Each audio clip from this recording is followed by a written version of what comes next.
सारी बहनों के चरणों में बेनती है, भाइयों के, बहनों के, प्यारे प्यारे बच्चों के, नौजवान साथियों के, बुजुर्गों के, जो भी आज इस प्रोग्राम की शोभा बढ़ाने के लिए आप आए हैं, वह सबसे पहले शांतिपूर्ण ढंग से बैठे। जैसे सत्संग में आते हैं, स्कूल में पढ़ने के लिए बच्चे जाते हैं, प्लीज बैठो सारे, खासकर नौजवान साथी। मैं पहले देख लूंगा आप अच्छे तरीके से बैठे के लिए, थोड़ा सा 5-10 मिनट का मेरे को हुक्म हुआ है, ज़्यादा समय नहीं लेना। सबने पूरी तवज्जो के साथ, पूरी एकाग्रता और समग्रता के साथ आज की जो ज्ञान चर्चा है श्रवण करनी है।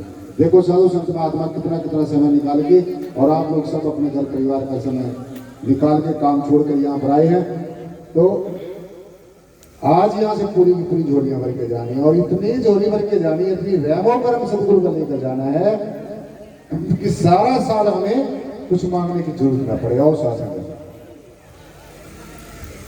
सबने अपनी रचना पवित्र करनी है, सदगुरु भगवान के नाम के जयघोष जयकारा, जिनकी अपार कृपा से आज हम सबको ये ज्ञान चर्चा सुनने और सुनाने का सौभाग्य प्राप्त हुआ है। बोलो सत शिरोमणि श्री गुरु रविदास जी महाराज की, बोले सदगुरुदेव रामदास जी महाराज की, बोले सर्व संत समाज की।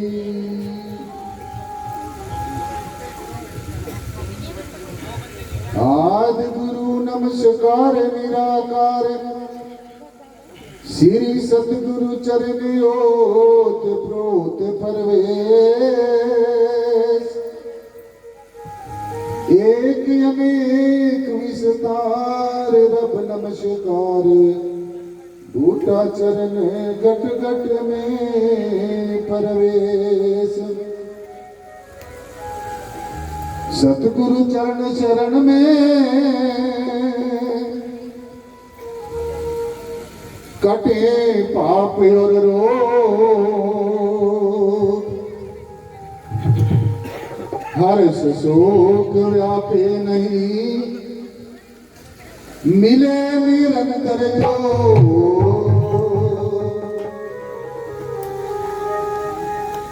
सदगुरु के प्रताप से होता आत्मनूर, काम क्रोध मद लोभ मोह सब हो चकनाचूर, काम क्रोध मद लोभ मोह सब हो चकनाचूर। नमो नमो गुरुदेव जी, सत्संगत आप सजाई, आदि अनादि अनंत गुरु जी हरदम होत सहाय, आदि अनादि अनंत गुरु जी हरदम होत सहाय।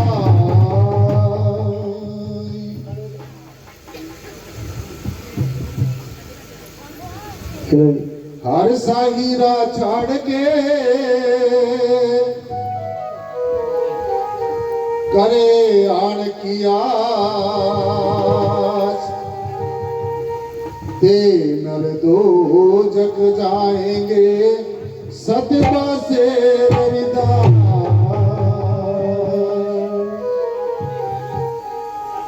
एक को ब्रह्म है सकल माही, और सकल ब्रह्म माही। रविदास ब्रह्म सब भे समाही, बिन ब्रह्म कछु नाहि। रविदास ब्रह्म सब भे समाही, बिन ब्रह्म कछु नाहि। क्या मथुरा क्या द्वारिका,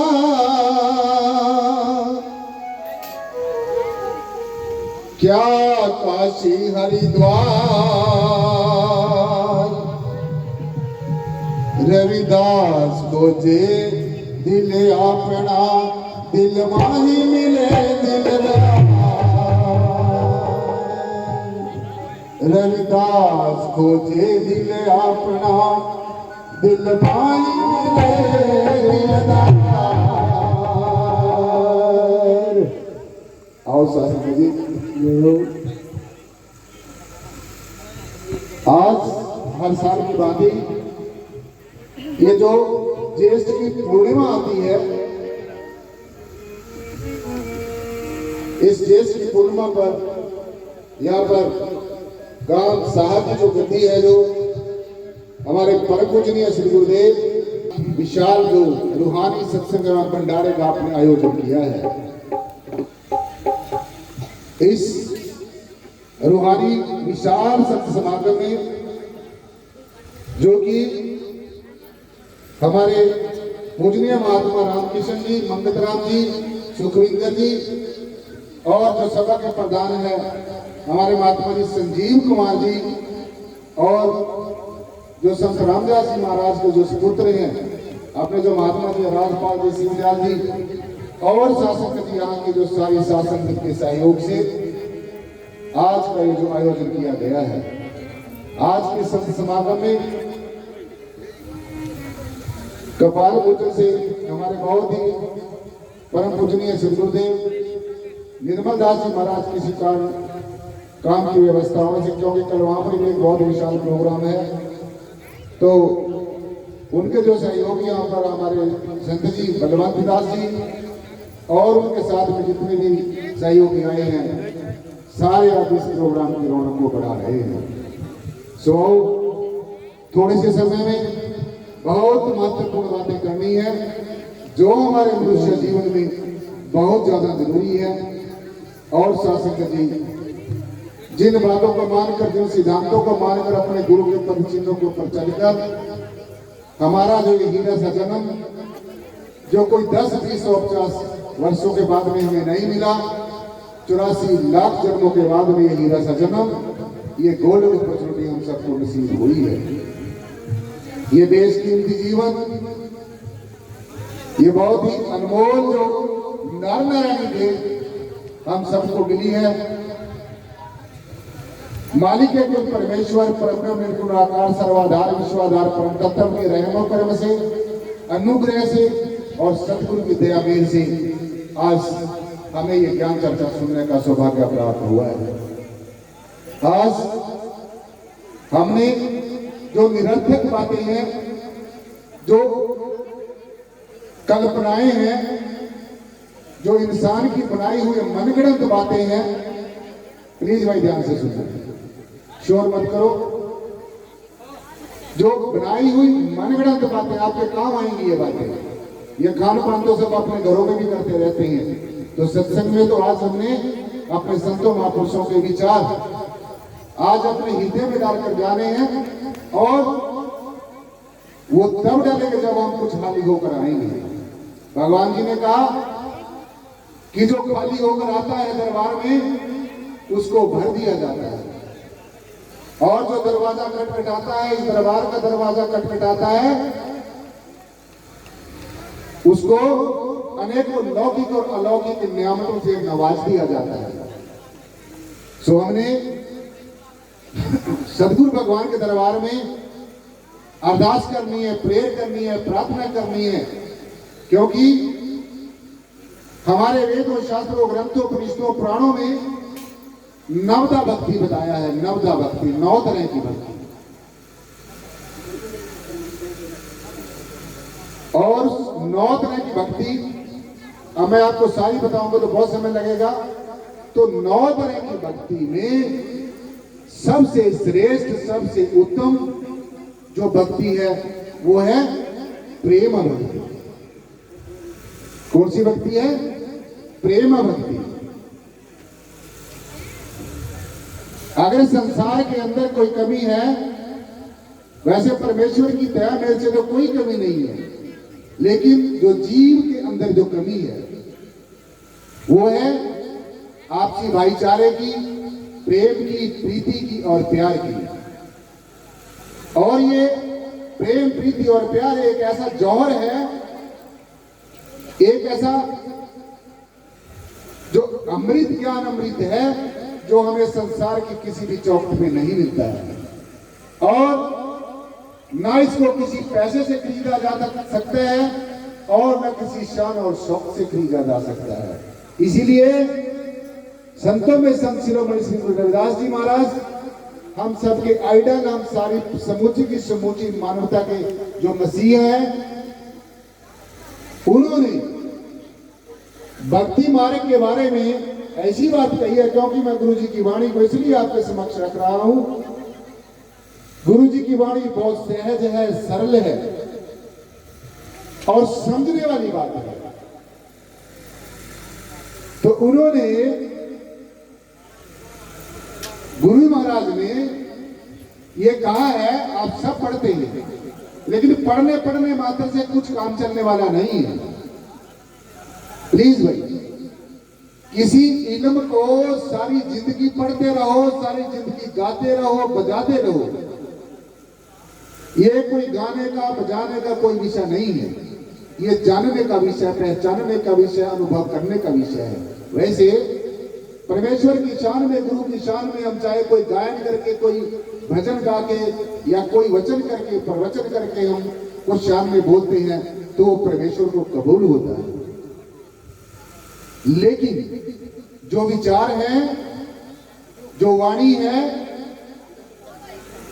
प्लीज भाई, ये बात भी मुझे बिल्कुल अच्छी नहीं लगती। आप अपना काम करते रहिए, लेकिन अपना ध्यान इधर रखिए। ध्यान वचनों की तरफ रखना चाहिए। विचारों में, वचनों में बहुत बड़ी शक्ति होती है। जब लग हम गावते तब गुरु जाना नहीं, जब सतगुरु को जान लिया फिर गाने को कुछ नहीं। तो जब तक इंसान वैराग्य भाव में अपने तरह तरह के धार्मिक कृत्य करता है, लेकिन जब हमारे प्रारब्ध कर्म जागृत होते हैं, संचित कर्म जागृत होते हैं, वर्तमान के कर्म जागृत होते हैं, और सदगुरु का रहम और कर्म होता है, परमेश्वर का अनुग्रह होता है, तो तब जाकर हमें सत्संग मिलता है। सत्संग ऐसा जानिए जिथे एक को नाम बखानिए। ऐसी जगह को सत्संग कहा जाता है जहां पर एक ही परमेश्वर का गुणगान होता है, जहां पर जातियों से, धर्म से, वर्ण से, संप्रदायों से, इंसान के बनाए हुए जो प्रतीक हैं, चिन्ह हैं, पूजा पद्धतियां हैं, जो तरह तरह के इंसान ने फैशन बनाए हैं, उन सबसे ऊपर उठकर सिर्फ परमेश्वर की शान में जहां पर ज्ञान चर्चा होती है, जहां पर संतों का दर्शन होता है, वाणी का प्रचार होता है, ऐसी जगह को सत्संग कहा जाता है। सत्संगत को जानिए जिथे एक को नाम बखानिए। जहां पर परमेश्वर की लीला का गुणगान हो, जहां पर परमेश्वर के बनाए हुए नियमों का, सिद्धांतों का, सदगुरुओं के पद चिन्हों पर चलने का आग्रह किया जाता हो, उपदेश दिया जाता हो, संदेश दिया जाता हो, और हम संकल्प से उस संदेश को धारण करके अपने जीवन में पूर्ण रूपेण हम उसको धारण कर लें, तो ऐसी महिमा है सत्संग की। बड़े भाग पावे सत्संगा, बिन प्रयास होए मोह भंगा। बड़े भाग्य से सत्संग मिलता है, लेकिन अगर सत्संग समझ के हम आए तब। अगर हम टाइम पास करने के लिए आए तो वो सत्संग नहीं है। इसीलिए सत्संग को बड़े बड़े पीर पैगंबरों और या अवतारों ने श्रेष्ठ समझा है। अनेकों प्रकार की योग साधनाएं करके या घोर तपस्याएं करके, पूजा पाठ जप तप संयम साधनाएं करके जो चीज नहीं मिलती, वो सत्संग में आकर मिल जाती है।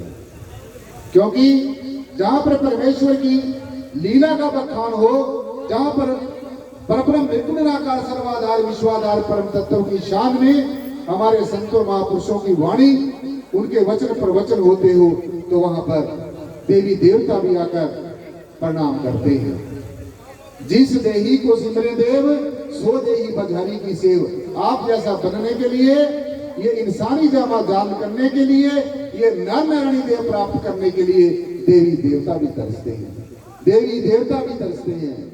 इसीलिए ये कहा है कि जिस देही को सिमरे देव, सो देही बघारी की सेव। क्यों तरसते हैं? क्योंकि मनुष्य का जन्म, मनुष्य का यह शरीर के पहले जो हमारे शरीर रहे हैं, जो जोनियां, निम्न जोनियां हमारे से हैं, मनुष्य से नीचे की जो जोनियां हैं, उनमें सासंग जी वो सिर्फ भोग जोनियां हैं, उनमें भोग भोगे जाते हैं, कर्म कमाए जाते हैं। लेकिन मनुष्य के इस शरीर में आकर ये नरनारी देह को प्राप्त करके कर्म कमाए भी जा सकते हैं और कर्मों को काटा भी जा सकता है, क्योंकि मनुष्य ज्ञान से, विवेक से भरपूर है। इसलिए जो मनुष्य है ये परमेश्वर का साक्षात स्वरूप है। इसलिए सासंग जी, गुरु जी ने कहा कि प्रेम पंथ की पालकी, रविदास बैठियो आए, सच्चे स्वामी मिलन को आनंद कहो ना जाए। जब आपका परमेश्वर के साथ प्यार हो जाएगा, जैसे संसार के साथ प्यार है, अपने रिश्ते नातों के साथ प्यार है, मोह है, लगाव है, जकड़ है, पकड़ है, काश के ये इतना लगाव हमारा परमेश्वर के साथ हो जाए तो हमारे जीवन की हवाएं भी बदल जाएंगी और फिजाएं भी बदल जाएंगी, और हमारा बाहर से भी रूपांतरण हो जाएगा और अंदर से भी रूपांतरण हो जाएगा। इसलिए सासंग जी, बाहर से भी जीवन का बदलाव जरूरी है और अंदर से भी जीवन में बदलाव होना बहुत ज्यादा जरूरी है। एक तो हम परमात्मा, प्लीज भाई, एक तो आप परमात्मा को मानते हैं, परमात्मा को मानना एक अलग चीज है। मानते वो लोग हैं जिनको वास्तविकता का पता नहीं होता, वो मान लेते हैं, सपोज कर लेते हैं, मान लो परमात्मा ऐसा होगा, मान लो परमात्मा ऐसा होगा, मान लो परमात्मा ऐसा होगा। और यही कारण है कि मान मान के कल्पनाएं कर करके आज इतने भगवान हो गए। अगर एक घर में 5-7 सदस्य हैं तो सबके परमात्मा अलग अलग मिलेंगे, अलग अलग कल्पनाएं मिलेंगी। परंतु सासंग जी, इन कल्पनाओं से ऊपर उठना है, इन मनगढ़ंत बातों से ऊपर उठना है। जो वास्तविकता है, रियलिटी है, उसको पहचानना है।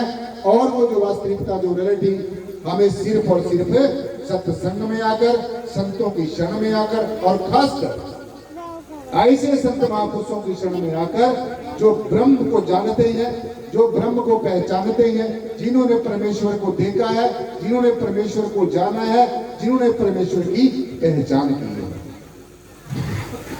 ऐसे संत महापुरुष की चरण शरण में आकर ये हमारा जो हीरा सा जन्म ये सफला हो सकता है। वरना अज्ञानतावश हमारे जीवन ऐसे न चले जाएं जैसे हमारे जीवन अज्ञानतावश पहले चले गए। इसलिए गुरु जी ने ये बात कही है कि हे दुनिया के लोगों, इस बात को भली भांति समझ लो और वही करो जो मैंने आपको संदेश दिया है।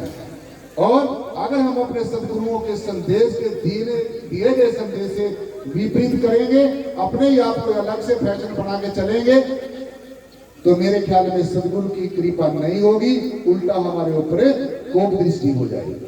क्योंकि जब किसी के टेस्ट के अंगेज अगर कोई चीज परोसी जाती है तो मेरे ख्याल में वो आदमी क्या हो जाता है, कोप दृष्टि हो जाती है।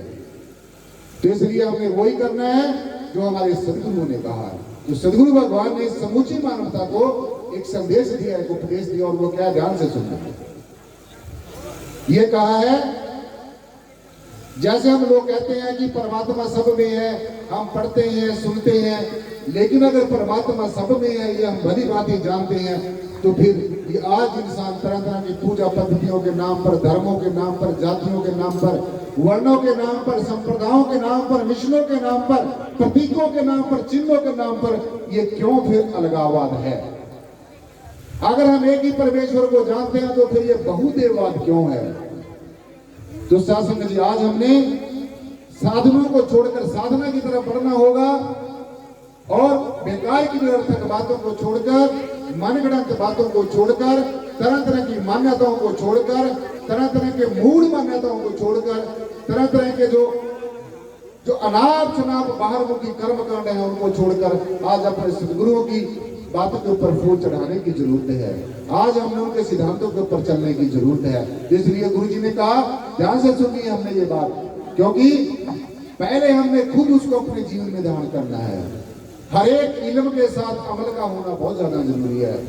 सारी जिंदगी हम इल्म पढ़ते रहे और अगर उसके ऊपर हमारा अमल ना हुआ तो मैं समझता हूँ वो हमारा इल्म पढ़ना वो शासन के लिए ज्यादा कारगर नहीं होगा। इसलिए गुरु जी ने कहा कि एक ही ब्रह्म है सकल माही। हम ये पढ़ते हैं सुनते हैं कि एक ही ब्रह्म, एक ही परमात्मा, एक ही अल्लाह गॉड वाहिगुरु जो भी आप अपने नाम में पुकारते हैं, एक ही ब्रह्म है सकल माही। सबके अंदर एक ही ब्रह्म है, एक ही परमात्मा है, एक ही सत्ता है, एक ही परम तत्व है जिसको हम अनेकों नामों से पुकार रहे हैं। तो आज हमारे सामने ये सवाल है कि क्या कभी हमने इस बात की जानकारी हासिल की भी वो कौन सा परमात्मा है जो सबके अंदर एक जैसा है? वो कौन सी हस्ती है जो सबके अंदर एक जैसी है? एक ब्रह्म है सकल माही और सकल। प्लीज भाई मास्टर जी, जब मेरा समय ज्यादा हो जाएगा मुझे बता देना।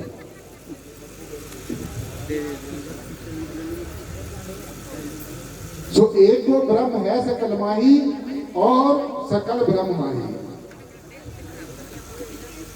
रविदास ब्रह्म सब भेष माही, सब रूपों में परमेश्वर है। लेकिन अगर हम ये समझते हैं सब रूपों में परमेश्वर है, ये देखने में आता है जगह जगह पर। मुझे बहुत जगह पर जाने का मौका मिलता है, यूपी में, बिहार में, झारखंड में, नेपाल में, जगह जगह पर। तो मैंने बहुत चीजें देखी, भ्रमण करके समाज में जाकर देखा कि आज जो समाज है ये सिर्फ क्यों बटा हुआ है? तरह तरह की भ्रांतियां समाज में प्रचलन है। वेशभूषाओं के नाम पर भिन्नता, ये प्रांत ऐसी वेशभूषा पहनता है। पूजा पद्धतियों के ऊपर भिन्नता, धर्मों के ऊपर भिन्नता, वर्णों के, संप्रदायों के, तरह तरह की जो ये भिन्नताएं हैं, मन के भेद हैं और मत के भेद हैं, ये देखने को मिलते हैं। और मैं समझता हूं जब तक ये मतभेद, मन के भेद और मत के भेद ये शासन जी हमारे दूर नहीं होंगे तो वास्तव में तो क्या हमारा सपने में भी कल्याण नहीं हो सकता है। मास्टर मंगत राम जी भाई कहीं है तो मेरी आवाज सुन रहे तो प्लीज आ जाए जरा, फिर ज्यादा समय नहीं लगेगा।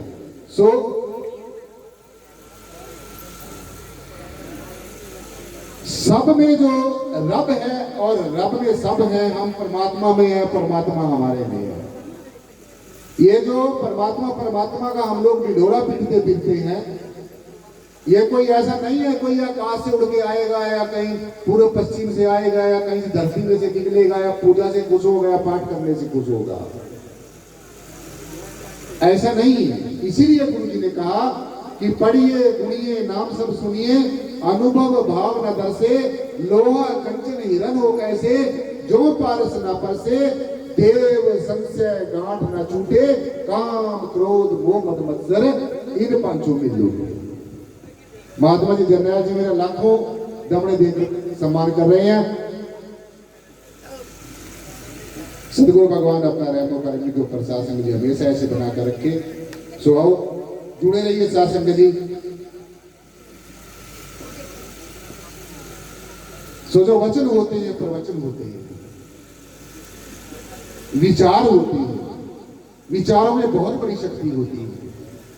ये आज विचार ही है जो हम अपने संतों के विचार याद करते हैं। जैसा विचार होता है हमारे अंतर्करण में, वैसा ही हमें संसार दिखना शुरू हो जाता है। जैसे हमारी दृष्टि बन जाती है वैसा ही दृष्टिकोण बन जाता है और उसी एंगल से दुनिया दिखनी शुरू हो जाती है।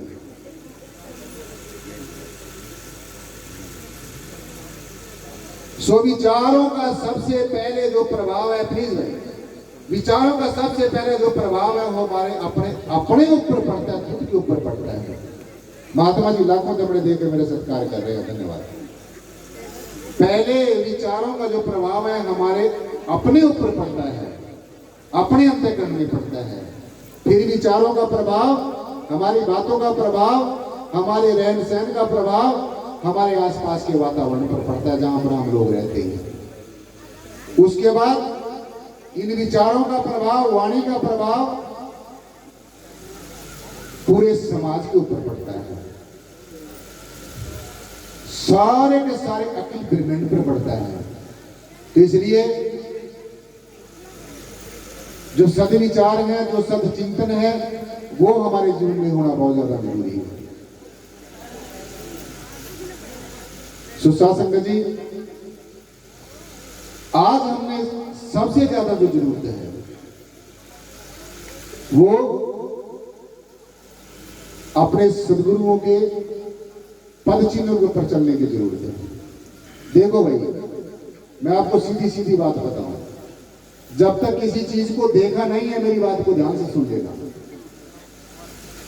जब तक आपने किसी चीज को देखा नहीं है, जब तक आपको उस चीज के बारे में ज्ञान नहीं है, पहचान नहीं है, तो तब तक हम उसका कभी भी ध्यान नहीं कर सकेंगे। और जब तक वो ध्यान नहीं होगा तो हम वहां पर कभी भी नहीं पहुंच सकते। हमने यहाँ का ध्यान किया, हम यहाँ पहुंच गए। आप मेरी तरफ देख रहे हैं तो आप अपने अंतःकरण से मेरे साथ जुड़े हैं, मैं आपकी तरफ देख रहा हूं, मैं अपने अंतर से आपकी तरफ आपके साथ जुड़ा हूं। महात्मा जी मेरा लाखों दंड दे के सत्कार कर रहे हैं, बहन जी मेरा लाखों दंड दे के सत्कार कर रही है। सो सदगुरु भगवान के ऊपर अपना रहमो पर बना कर रखें। सो मेरे ख्याल में शासन जी हमारे मास्टर जी हैं, बार बार टंकार कर रहे हैं। मैं समझता हूं कि ज्यादा समय होगा आओ, जिसको आप लोग कई बार सुनते हैं कि जो सदगुरु का जो रहमो कर्म है, आज परम पूजनीय सदगुरुदेव रामदास जी महाराज का जो हमें प्यार मिला, आप सारी संगत को प्यार मिला, और आज सदगुरु भगवान के सदके ही यहाँ प्रशासन में भी ये इतना जो है हजूम देखने को मिल रहा है। तो ये सब सदगुरु भगवान की कृपा है। हमें बाबा जी का, रामदास जी महाराज का बहुत प्यार मिला। सारी संगत को देखने से ही लग रहा है कि आप सब अपने सदगुरु से प्यार करते हैं, संतों से प्यार करते हैं। तो इसलिए अगर सदगुरु हमारे ऊपर रहमो कर्म ना करता, अगर सदगुरु का कर्म ना होता, तो सासंग जी ना मैं यहाँ पर होता, ना आप यहाँ पर होते। अगर बाबा साहब डॉक्टर भीमराव अम्बेडकर जी का ना होता, जो हमारे सबके आइडल है, जो हम सबके आदर्श हैं, तो आज हम शिक्षित ना होते। हमारे जो आदर्श, मेरे क्या आदर्श, सारी मानवता के, समूची मानवता के जो आदर्श है, तो शिक्षा और दीक्षा हमारे जीवन में होना बहुत ज्यादा जरूरी है। तो बाबा साहब डॉक्टर भीमराव अम्बेडकर जी ने शिक्षा के बारे में कहा, भाई शिक्षा वो शेरनी का दूध है, जो पीता है वही दहाड़ता है। जय भीम, जय भारत। और जिसको अपने अधिकारों के प्रति जो सचेत है, जिसको अपने अधिकारों के प्रति पता है मेरे क्या अधिकार हैं, मेरी क्या ड्यूटीज हैं, वो जीवन में कभी भी दुखी नहीं हो सकता है। इसलिए अगर हम अपने अधिकार मांगते हैं तो हमें अपने ड्यूटीज का भी, कर्तव्यों को भी पता होना चाहिए। तो सारी बहनों से मैं गुजारिश करूंगा, जितनी भी बहनें बैठी हैं, जो मातृशक्ति बैठी है, क्योंकि मातृशक्ति का एक बहुत अहम वाला रोल होता है समाज को बनाने में। तो अपने अपने बच्चों को शिक्षा देनी है, और शिक्षा के साथ साथ में भाई भिक्षा भी जरूर दिलवानी है। और खासकर जो हमारे अधिकार हैं, फंडामेंटल राइट्स हैं, उनके बारे में जरूर पढ़ाना है, ताकि हमारे बच्चे आगे आने वाले समय में अच्छे होनहार बच्चे बने, अच्छे वकील बने, अच्छे अध्यापक बने, अच्छे आईएएस ऑफिसर बने, अच्छे आईपीएस ऑफिसर बने। सो यही जो सदगुरु का कर्म है, रहमो कर्म है, अगर ये ना होता तो कुछ भी ना होता। आओ एक शब्द आपके समक्ष रखने जा रहा हूँ, भाई सारी बहनों ने, भाइयों ने तवज्जो से सुनना है। तो मेरे ऊपर दया भरा हाथ ना रखता तो आज मैं पता नहीं कहाँ होता। ये सब तेरा रहमो कर्म है सदगुरु, ये सब कुछ तेरी दया में है। महात्मा जी कुछ मेरा लाखों दंड देकर मान कर आओ शासन में। बोलो सदगुरु भगवान